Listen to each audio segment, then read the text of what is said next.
Hello, true believers. This is Doc Hogg, and welcome to another episode of Comics and Variety. If you like this channel, please do subscribe, hit the notification bell to be notified when I post new videos, and for the sake of YouTube's search algorithm, please do hit the like button. Okay, a couple of administrative details to get out of the way. First off, the sign-up page for Part 2 of Tilt is live, and if you sign up, you will be receiving a free magnet with your purchase. This is what the magnet will look like. So sign up while you still can. The link is in the description below. Next, do you like bald eagles? Don't be silly, of course you do. My friend Rosetta Allen is going to be putting together a book containing her photographs of bald eagles in the near future. It's called, quote, Eagles, an Adventure Through Photos, and so I would encourage you to sign up for it so you'll know when the campaign launches. The link to that is also in the description below. And finally, there is the comic book by the Diaz brothers called The Lost Pages, which I am backing.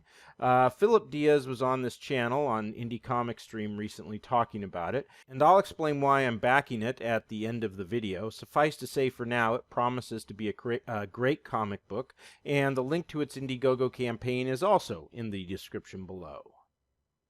So, by now you've almost certainly heard about Netflix's upcoming movie, Cuties.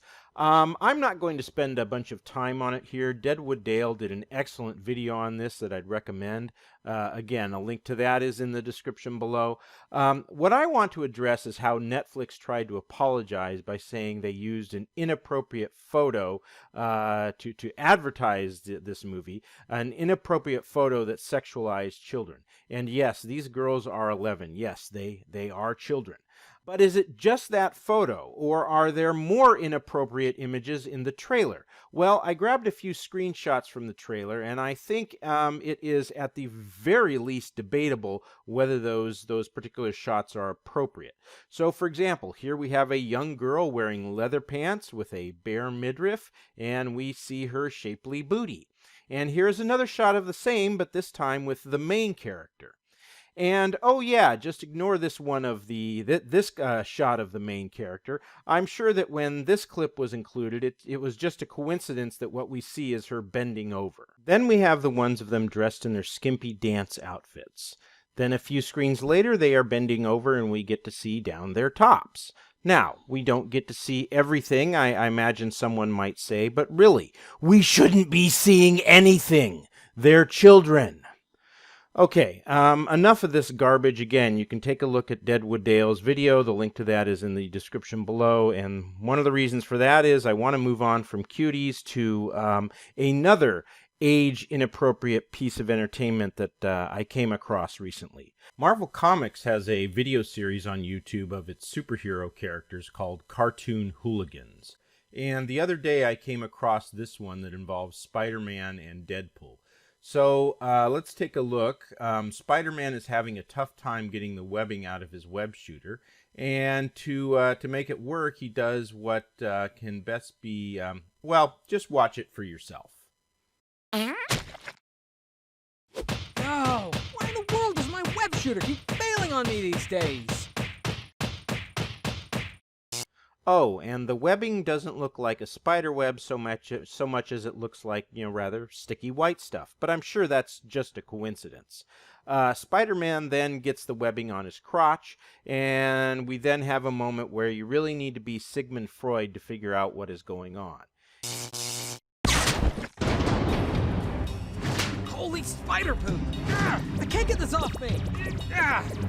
And then along comes Deadpool to help Spidey get the webbing off his crotch, and here we have another Sigmund Freud moment. Gosh, what's going on? Get over here and help me with this! I'm stuck!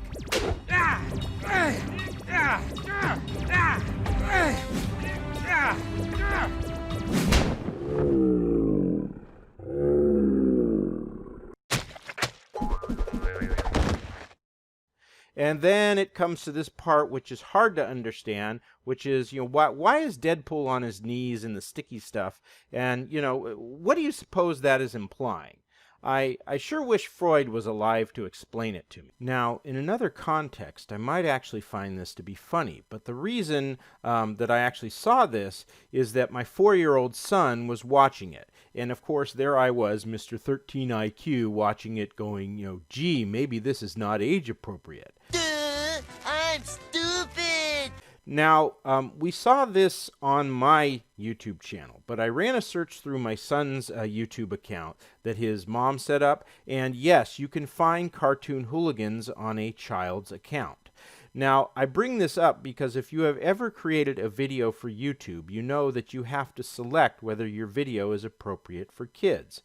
And apparently the folks who uploaded Cartoon Hooligans chose the option of yes, and clearly it is not. Now, for those of you who dismiss this as, well, my 4-year-old probably doesn't understand what is going on here, well, then, first off, you're conceding that this material is not appropriate for young kids.